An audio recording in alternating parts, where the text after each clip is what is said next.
Muito obrigado, Sr. Presidente. Cumprimento o Sr. Ministro, a Sra. Secretária de Estado e o Sr. Secretário de Estado. Agradecer naturalmente a sua presença aqui e a disponibilidade para connosco trocar algumas impressões e, enfim, aprofundarmos alguns dos temas relativamente à preparação deste Portugal 2030.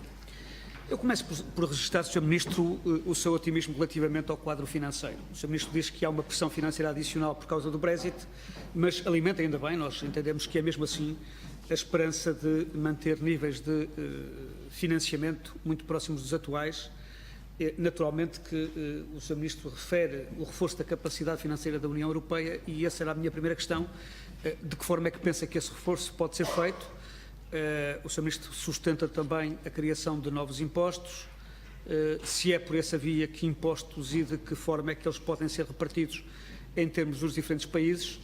Mas, na verdade, esse é um desafio que temos e relativamente ao objetivo de mantermos um nível de financiamento global muito próximo do atual, julgo que partilhamos esse objetivo e essa ambição.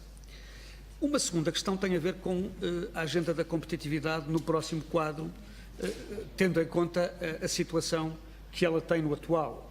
Como sabe, vale globalmente metade do quadro. Eu sei que esta repartição dentro do próprio Governo não é muito bem aceita. Ontem o Sr. Ministro da Educação dizia que isso, enfim, que há falta de dinheiro noutros meios, noutras áreas, noutros ministérios, mas nós também sabemos que esta definição de prioridades tem muito a ver com aquilo que a Comissão Europeia definiu para o anterior e provavelmente vai definir para o seguinte. Nós sabemos que houve alterações profundas e vai continuar a haver sobre a forma como a repartição é feita. Mas a minha questão tem a ver com a pergunta, qual é a expectativa que o Sr. Ministro, como Ministro da Economia, tem relativamente ao peso relativo que esta agenda da competitividade, como eu disse, num termo, enfim, num sentido muito amplo, muito lato, poderá vir a ter no próximo ciclo de programação comunitária e relativamente ao conteúdo também, ou às apostas ou às prioridades que serão definidas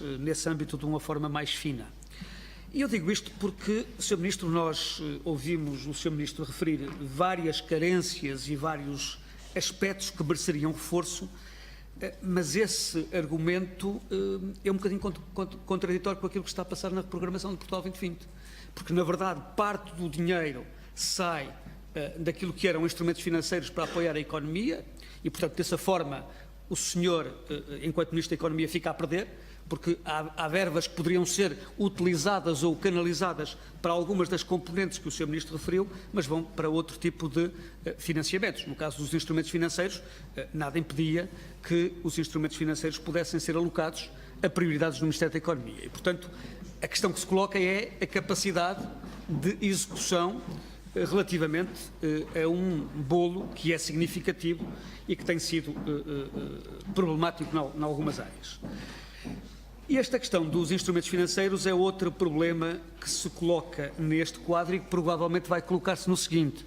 Como o Sr. Ministro sabe, o recurso aos instrumentos financeiros é uma das práticas ou um dos instrumentos muito bem visto na Comissão Europeia. Aliás, já há quem defenda a ideia de que deveria ser replicado, devia ser mais utilizado, mas o que é verdade é por razões diversas e não tem a ver unicamente com as opções políticas, tem a ver com outras questões de natureza mais complexa, com o próprio desempenho e com a própria procura por parte das empresas. É uma situação que tem algumas dificuldades a sua concretização em Portugal. Tanto quanto nós sabemos daquilo que é possível saber neste momento em matéria de reprogramação, o Governo pretende alterar alguns dos princípios e critérios dos sistemas de incentivo, enfim, fugindo um pouco a este tipo de apoio via instrumentos financeiros e voltando aos apoios mais tradicionais, mais clássicos.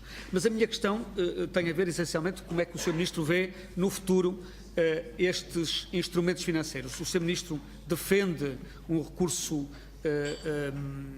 mais substancial a este tipo de instrumentos ou entende que Portugal deve defender um misto entre estes instrumentos financeiros e os apoios mais tradicionais?